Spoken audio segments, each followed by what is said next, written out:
નમસ્કાર ગુજરાત. તાજા અને ખૂબ જ અગત્યના મોટા સમાચાર. હવે પીએમ મોદી આપી દીધું રાજીનામું. નવા પીએમ નીતિશ કુમાર તેમજ નવી તારીખ જાહેર. ભાજપની થઈ હાર અને નવી સરકાર. મોદીના મંત્રી અને સાંસદો હાર્યા અને આવ્યું દિલ્હીનું તેડું. જેવા સમાચાર જાણતા પહેલા તમે જો ચેનલમાં નવા હો તો ખાસ મિત્રો આપણી ચેનલને ફટાફટ સબસ્ક્રાઇબ કરી લેજો, કારણ કે રોજના તાજા અને ઉપયોગી સમાચાર આખો દિવસના સમયસર મેં તમને આપતા રહીશું. વિડીયો પસંદ આવે તો લાઈક કરી દેજો અને વધુને વધુ આપના મિત્રોને ઝડપથી મોકલી આપજો. ચિંતાજનક સમાચાર. મોદીના 7 મંત્રી અને 20 સાંસદો હાર્યા. 2024ની લોકસભાની ચૂંટણીમાં મોદી સરકારના 11 મંત્રીઓ યુપીમાંથી ચૂંટણી લડી રહ્યા હતા, જેમાંથી 7 ચૂંટણી હારી ગયા છે. અમેઠીમાં સ્મૃતિ ઈરાનીની કારમી હાર મળી છે, તો મુઝફ્ફરનગરથી સંજીવ બાલિયાન, લખીમપુર ખેરથી અજય મિશ્રા ટેની, ચાંદોલીથી મહેન્દ્રનાથ પાંડે, જાલોનથી ભાનુ પ્રતાપ વર્મા અને ફતેપુરથી સ્વાધ્વી નિરંજન જ્યોતિ અને મોહનલાલ ગજથી કૌશલ કિશોર પણ ચૂંટણી હારી ગયા છે. 20 સાંસદોને પણ આ ચૂંટણીમાં હાર મળી છે. ગુજરાતના સાંસદોને આવ્યું દિલ્હીનું તેડું. ચૂંટણીના પરિણામો આજે જાહેર થયા બાદ પીએમ મોદી તેના પદેથી રાજીનામું રાષ્ટ્રપતિને સોંપી દીધું છે. હવે ત્રીજી ટર્મના શપથ થોડા જ દિવસોમાં લઈ શકે છે. ગુજરાતમાં ભાજપને 25 સીટ મળી છે.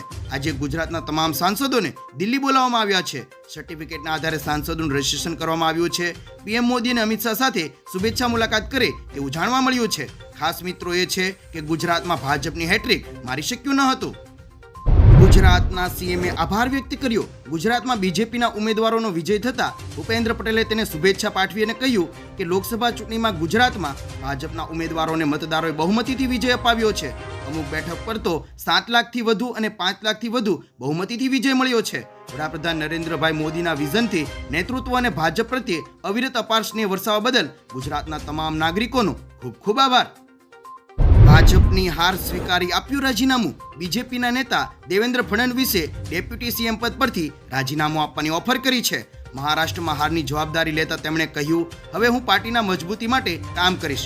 ઉલ્લેખનીય છે મિત્રો કે મહારાષ્ટ્રમાં લોકસભાની ચૂંટણીમાં ભાજપનું પ્રદર્શન ખરાબ રહ્યું હતું. ભાજપને અહીં માત્ર 9 જ બેઠકો મળી છે.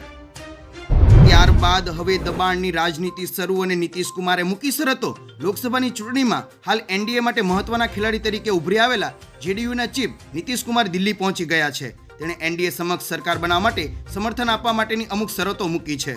સૂત્રોના જણાવ્યા અનુસાર નીતિશે ભાજપ પાસેથી રેલવે અને નાણાં મંત્રાલય માંગ્યું છે. અહીં ટીડીપીના ચીફ ચંદ્રબાબુ નાયડુએ શિક્ષણ, આરોગ્ય અને નાણાં વિભાગ પણ માંગ્યા છે.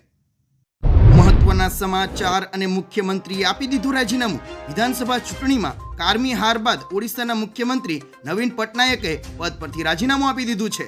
વિધાનસભા ચૂંટણીમાં તેની પાર્ટી બીજેડીને 147 માંથી માત્ર 51 સીટો મળી છે, જ્યારે બીજેપીને 78 સીટો પર જીત મેળવી છે.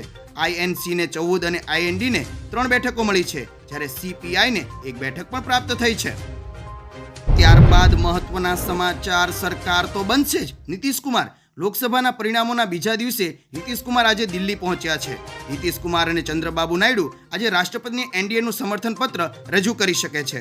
ખાસ મિત્રો એ છે કે નીતિશ કુમારે મીડિયા સામે અનેક સવાલોના જવાબ માત્ર કહ્યું છે સરકાર તો બનશે જ. કોની સરકાર બનશે અને કોની સાથે તેઓ હાથ મિલાવશે હજુ સુધી એમણે જણાવ્યું નથી.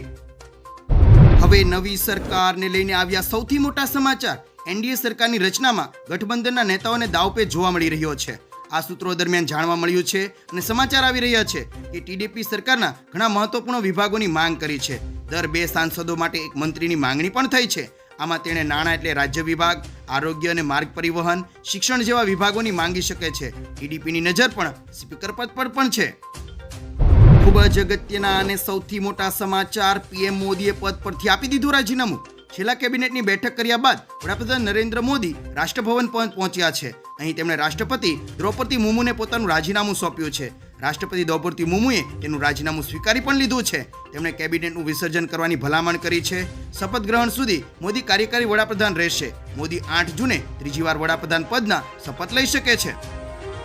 પીએમના રાજીનામા બાદ નવા પીએમ અને નવી તારીખની થઈ જાહેરાત. મોદી સરકારના શપથ ગ્રહણની તારીખ જાહેરાત થઈ ગઈ છે. સૂત્રોના જણાવ્યા અનુસાર નરેન્દ્ર મોદી 8 જૂને વડાપ્રધાન તરીકે શપથ લઈ શકે છે, તો બીજી તરફ રાજ્ય સરકારનો શપથ ગ્રહણ સમારોહ આંધ્રપ્રદેશમાં 9 જૂને, ઓડિશામાં 10 જૂને અને અરુણાચલ પ્રદેશમાં 11 જૂને યોજાઈ શકે છે.